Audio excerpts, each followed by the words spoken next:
dhibaatooyinka waaweyn ee adduunka ka jira waxaa ka mid ah ee bulshooyinka intooda badanna ay la nool yihiin saboolnimada. dowladaha, diimaha iyo guud ahaan dunida waxaa jira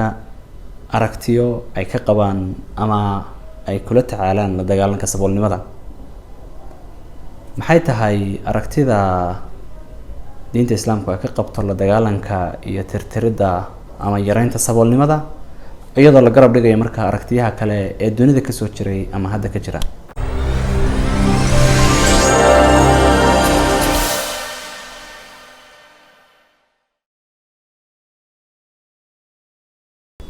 بسم الله الرحمن الرحيم. السلام عليكم ورحمة الله وبركاته. نبض دمانتين بكسر دوادا كلن كلا يتحنين بوجودك. كلن كان بوجا نكسر قادنا وحال هذا مشكلة الفقر وكيف عالجها الإسلام. دبت صبول لماذا يسيد وإسلام كودوي. بوجا نوحى قري الدكتور يوسف القرضاوي وبو كوبن وإلا بقول كنتن بوكا كوبن. سيدا مقعيسة كم وقتها دكتورku buuggan waxa uu ku soo bandhigayaa sidee buu islaamku dhibaatada ama mushkiladda weyn ee saboolnimada ee adduunka ka soo jirtay haddana ka jirta oo u xaliyay, muxuu kaga duwan yahay aragtiyaha kale ee yaala qaybaha kala duwan ee buugga. qaybaha hore wuxuu aad uga hadlayaa oo ku soo bandhigayaa maxay yihiin aragtiyaha ay dadyoga kala duwan ay ka qabaan ama ay ka aaminsan yihiin saboolnimada. aragtiyaha muxuu islaamku kaga duwan yahay iyo xalka uu islaamku u hayo la dagaalanka saboolnimadu maxay tahay. ugu horeyn wuxuu soo bandhigayaa markaa afkaar kala duwan oo ay ugu horeyso markaa afkaarta markaa muqaddaska ka dhigaysa ama lama taabtaanka ka dhigaysa faqriga oo uu leeyahay waa fikrad iyo aragti aaminsan in faqrigu in noloshu ay tahay wax dhibaato badan, in hantidu ay tahay fasaad, in hantidu ay tahay wax qofka lumiya oo haleeya oo aanay ahayn inuu isku hawlo uu isaga noolaado nolosha uu isaga nool yahay. waa aragtay qabaan buu leeyahay markaa dadyo kala duwan iyo diimo kala duwan oo xataa qaybo kamid dad muslimiin ah ay iyaga laftooda ay aaminsan yihiin oo in laga saahido laga tago aan loo dhawaanin oo faqriga markaa qofku uu qaybo oo la noolaado. aragtiyaha kale ee adduunka ka jira oo soo bandhigay waxaa kamid ah aragtida uu ku sheegay markaa aragtida jabariyada oo ah in aanay ka fogeen aragtida hore oo laakiin iyadu ay tahay in ay inta badan la hadlaan dadka fuqarada ah, dadka aragtida aaminsan ama dadka saboolka oo ay markaas wacdigooda iyo waanadooda iyo waxsheegooda iyo siyaasadooda ay tahay inay aqbalaan oo aanay markaasi waxa weeyaan aanay ka cabanin ama isku dayinba inay ka baxaan saboolnimada iyagoo le markaa waa qoraal la idin qoray waa sidii ilaahay idinku talagalay waa inay tahay inaad aqbashaan. waxaa kaloo soo bandhigaya iyaduna aragti taa aan ka fogeyn oo laakiin halka aragtida hore ay la hadlaysay jabariyadu ay la hadlaysay dadka saboolka iyadu la hadlaysa markaa dadka wax haysta oo ah aragti dhiirigelinaysa markaa samafalka qofeed oo qofka hantida la ama dadka hantileyda ah ku dhiirigelinaya ama ku boorinaya in dadka waxaan haysan ay wax siiyaan oo ay qaabkaas ay rabaan iyaga laftooda aragtida caynkaas in markaa faqriga lagu yareyn karo oo garasho qofeed iyo dareenka qofka in wax lagu siin karo. waxaa kaloo ka warramaya aragtida hanti goosiga ama raasmaaliyadda uu ka warramaya iyaduna inay tahay in hantida oo dhan waxa weeyaan ciddii haysataa ay haysato, hantidana cidda looga dambeynayo ee loo deynaya ay tahay markaa cidda markaa kalaaska lacagta haysta ama hantida haysta ay tahay. waxaa kaloo iyadana ka hadlaya oo soo bandhigaya oo uu leeyahay waxaa iyaduna jirta aragtida kale oo markaa hanti wadaagga ahaan jirtay oo ahayd in cid lacag yeelan karta iyo hanti yeelan karta aanay jirin, dowladda iyo nidaamka markaa meesha ka jira ay tahay markaasi waxa uu leeyahay. aragtiyaha markaa dhowrka ah oo soo bandhigayo wuxuu garab istaagayaa oo mid kasta keenaya markaa sida ay uga soo horjeedo ama aan qayb uga ahayn nidaamka islaamiga ama aragtida islaamka ee la dagaalanka faqriga. tusaale ahaan aragtida ka dhigaysa lama huraanka ama muqaddaska ka dhigaysa qofku inuu faqriga aqbalo oo ay tahay wax u qoran iyo waxa ay tahay inaanu ka dhaqaaqin, ama aragtida ah in faqrigu uu yahay wax wanaagsan oo adduunku rabshad iyo dhibaato iyo lumitaan iyo fasaad uu yahay.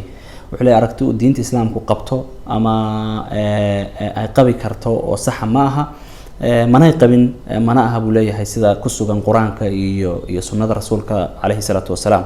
wuxuu leeyahay diinta islaamku faqriga way la dagaalantay, waanay kasoo horjeedaa manaha wax ay aaminsan tahay inuu yahay qofku inuu aqbalo oo adduunyadu ay lumitaan ay tahay taa cagsigeeda waxaaba ay dhiirigelisay in qofku uu noqdo qof waxa weeyaan isku filan oo dadkiisa ku filan oo qoyskiisa ku filan oo aan ahayn qof baahan oo liita wuxuu soo bandhigaya marka axaadiis tiro badan iyo qur-aanka waxa weeyaan aayado kamida oo arrintaa dhiirigelinaya wuxuu ka warramayaa aragtida ah iyaduna ixsaan fardiga ama in uun dadka waxaysta lagu dhiirigeliyo inay dadka danyarta ah ay wax taraan iyaduna inaan ahayn buu leeyahay arrin sharciya waa arrin kamida arrimaha dambe laakiin maaha kuwa waaweyn ee muhiimka ah ee islaamka uu kula dagaalamay in qofka arrin fardiya ama si personal loo dhaho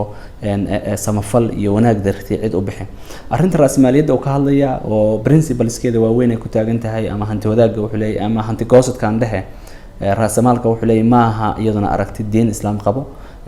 ama si dhaba u xallin karta mushkiladda saboolnimada bal waxay tahayba mid sii kordhisa oo sii kala tag fogeysa waayo raasmaaliyadda mabda ay ku dhisan tahay waxa weeye hantida in ciddii haysataa ay leedahay laakiin mabda islaamiga waxa weeyaan buu leeyahay hantida ilaahay baa leh dadkiisana waxa weeyaan cidba waxbuu ka siiya raasmaaliyadda wuxuu ka hadlaya leeyahay tusaale ahaan waxaa laga yaabaa cashuuraha dadka laga qaado oo kale ama dowladuhu ay ka qaadayaan oo kale marka nidaamkaas oo hanti goosigi wuxuu faqiirka sii dhigaa qofka faqiirka qofka taajirkaana waxa uu ka sii dhigaa qof taajira marka la eego rate-ka qof waliba uu ka helayo marka cashuurtii uu bixiyay iyo adeega loogu bixinayo sidoo kale iyadana hanti wadaagga ama nidaamkaas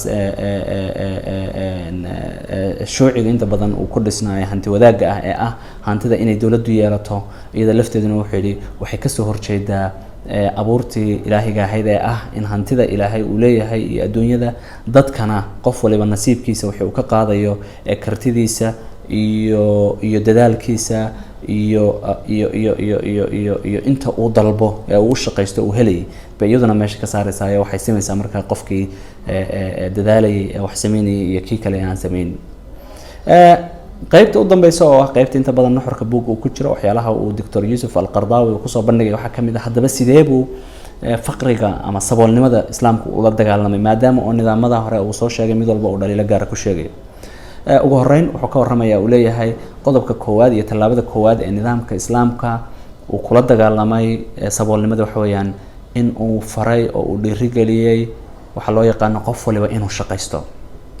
wuxuu soo bandhigaya marka quraanka iyo axaadiista iyo tusaalayaashii nabiga iyo dadkii la noolaa xilligiisii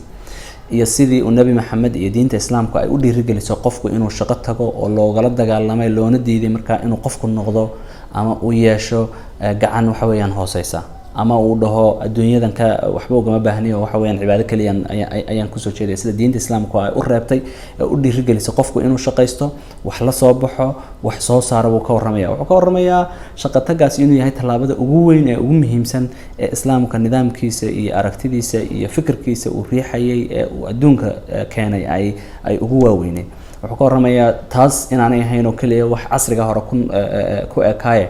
waayadii dambe xataa culimada waaweyn ee diinta ka shaqeynaysay may ahayn buu leeyahay kuwo uun intay banaanka iska fadhiyaan kutub marinayo oo waxa weeyaan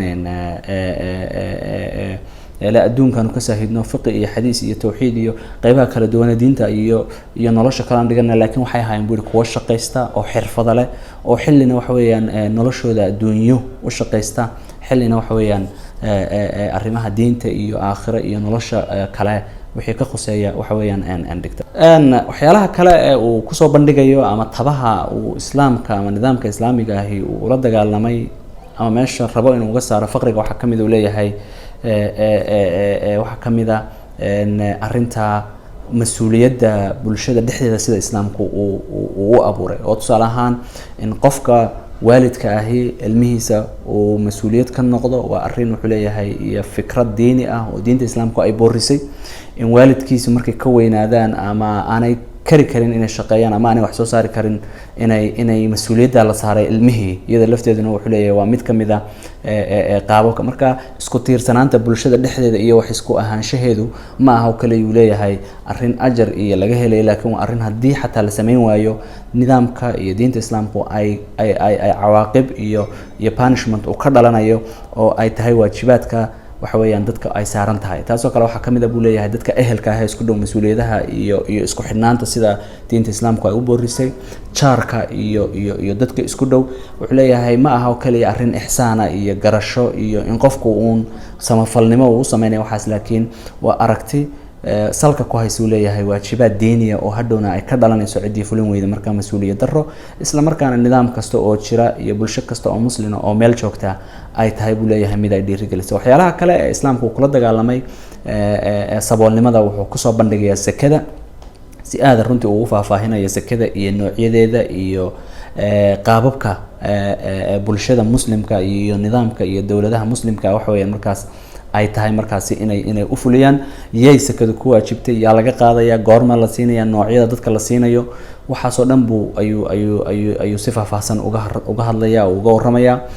waxyaalaha kale ee uu kaga waramaya waxa kamid ah in marka laga tago saddexda qodob ee kale qodobka ah wuxuu isaguna ku soo daraya in arinta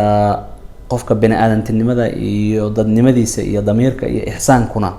uu yahay arrin diinta islaamku ay dhiirigelisay laakiin ay ka horeysiisay midda sharciga ah ee zakada ee ay tahay markaasi dawladda iyo cidda markaa dadka u talinaysa ee ulil amriga ah ama taladeeda gacanta ku haysa ay tahay mid ay ka soo qaadayso dadka hantida leh waxyaalaha uu ka hadlay waxaa kamid ah oo nidaamka zakada marka ku dhex jira oo ka sheekeynaya uu leeyahay zakadu ma aha wax intuu qofku garto garashadiisa isagoo intuu iska soo gooyo oo cidda baahan siinaya laakiin waa waajib ay tahay nidaamka islaamka ee meesha iska jira iyo mujtamaca muslimka cidda u talinaysa inay ka qaado oo xeerka iyo xakamaha u qoran iyadoo lagaga qaadayo ay ka soo qaato dawladdu oo markaa dawladdu iyadu maadaama dadkii mas'uul ka tahay ay og tahay xogta dadka baahan ay og tahay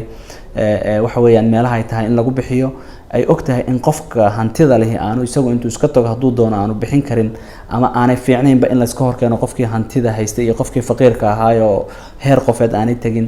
ay tahay buu leeyahay marka nidaam ay tahay dawladdu intay garwadeen ka noqoto in iyadu marka ay u dhaxayso qofkii saboolka ahaa wixii laga siinayay intay tahay inta laga siinaya qofka saboolka dadka saboolka ah aan waxaysan waa dadka caynkeeya waxaas oo dhan buu aad ugu faahfaahinaya nidaamka zakada waa buug runtii kooban laakiin doodo badan iyo nuxur runtii aad u weyn oo mawduucan marka saboolnimada iyo diinta islaamka iyo aragtiyaha kale adduunka jira aad u faaqidaya cid kastoo akhriyi kartana aan kula talin lahaa in akhrido kulanka kan ku xiga intaan ku kulmi doono waxaan idinku dhaafayaa buug wadaag waa adduun wadaag